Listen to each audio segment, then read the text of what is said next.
Ganesh Nagar teachers colony Warangal నందు రామకృష్ణ స్తూపం ప్రతిష్ట చేయబడింది. ఇది కూడా జయస్వామి వారు పెద్ద జయస్వామి 108 రామకృష్ణ స్తూపాలు ప్రతిష్ట చేశారు కాబట్టి ఈ దేవాలయంలో కూడా జయస్వామితోటి ప్రతిష్ట చేయడం జరిగింది.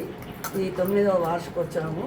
శ్రీరాముని తర్వాత పంచమి తిథి రోజు మళ్ళా రాముల వారు ఇక్కడ భద్రాచలంలో రాముల వారు ఎట్లా కళ్యాణం చేసుకుంటాడో ఇక్కడ మన గణేష్ నగర్ టీచర్స్ కాలనీలో కూడా మళ్ళీ స్వామివారు కళ్యాణము చేసుకుంటారు. తర్వాత ఇక్కడ అందరు భక్తులు వస్తారు.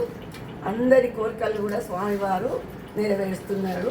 ప్రతి బుధవారము 6 వారాలు 105 ప్రదక్షిణాలు చేస్తే వారి సంకల్పం నెరవేరుతుంది.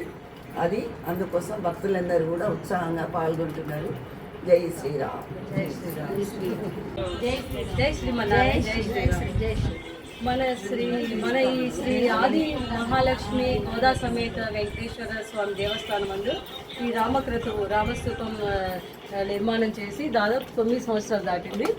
అప్పటి నుండి కూడా శ్రీమతి భాగ్యలక్ష్మి గారు మన భద్రాద్రి రాముడికి శ్రీరాముల వారికి కళ్యాణానికి గోటి తలంబ్రాలు ఎలా సమర్పిస్తారో ఆ విధంగా మన దేవాలయంలో కూడా శ్రీరామనవమి రోజు శ్రీ సీతారాముల వారి కళ్యాణం రోజు కూడా చేయాలని సంకల్పం తీసుకున్నారు.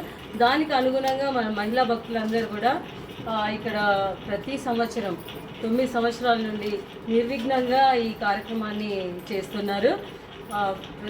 ప్రతిరోజు చాలా ఉత్సాహంగా భక్తి శ్రద్ధలతో సంతోషంతో ఆనందంతో నిర్వహిస్తున్నారు.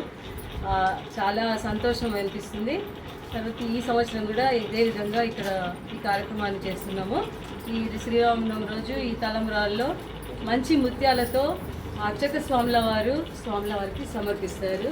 అందరికీ ఆ శ్రీ రామచంద్ర వారి కృపా కటాక్షాలు కలగాలని కోరుకుంటున్నాం. అందరూ బాగుండాలి, అందులో మనందరూ ఉండాలి. జై శ్రీరామ్. జై శ్రీరామ్. మేము వరంగల్ జిల్లా Ganesh Nagar teachers colony Desaipeta road నుంచి మాట్లాడుతున్నామండి. ఇది అదే మన వెంకటేశ్వర స్వామి గుడి నుంచి మాట్లాడుతున్నాము. ఏంటంటే ఈ గోటి తలంబ్రాల గురించి ముందు మనం ఫస్ట్ చెప్పుకున్నాం. అసలు ఈ గోటి తలంబ్రాలు ఈ అవకాశం కల్పించిన భాగ్యలక్ష్మి గారికి ఫస్ట్ మా నమస్కారాలు.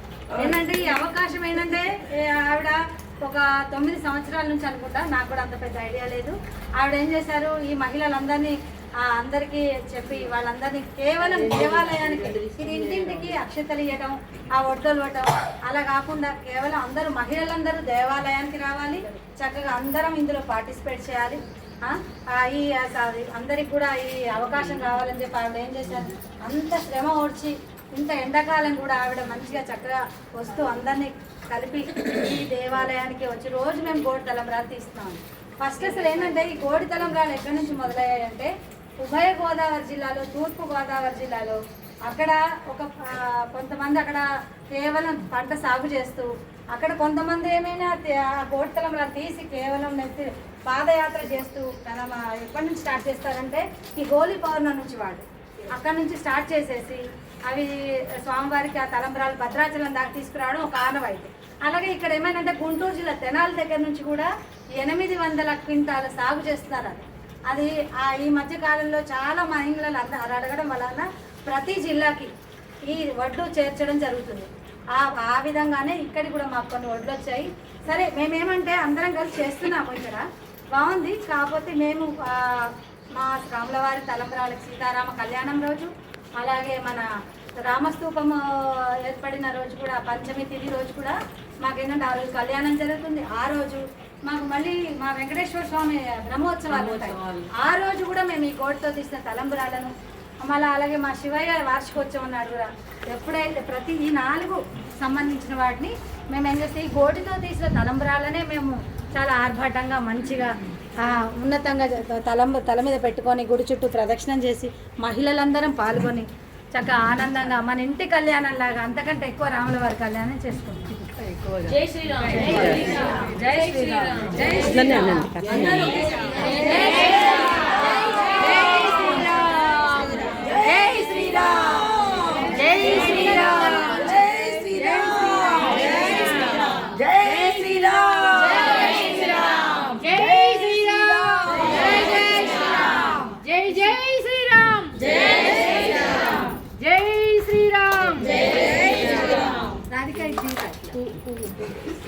అయ్యో నా నువ్వు పట్టుకో ఇట్లా అది రెండు పెట్టండి తర్వాత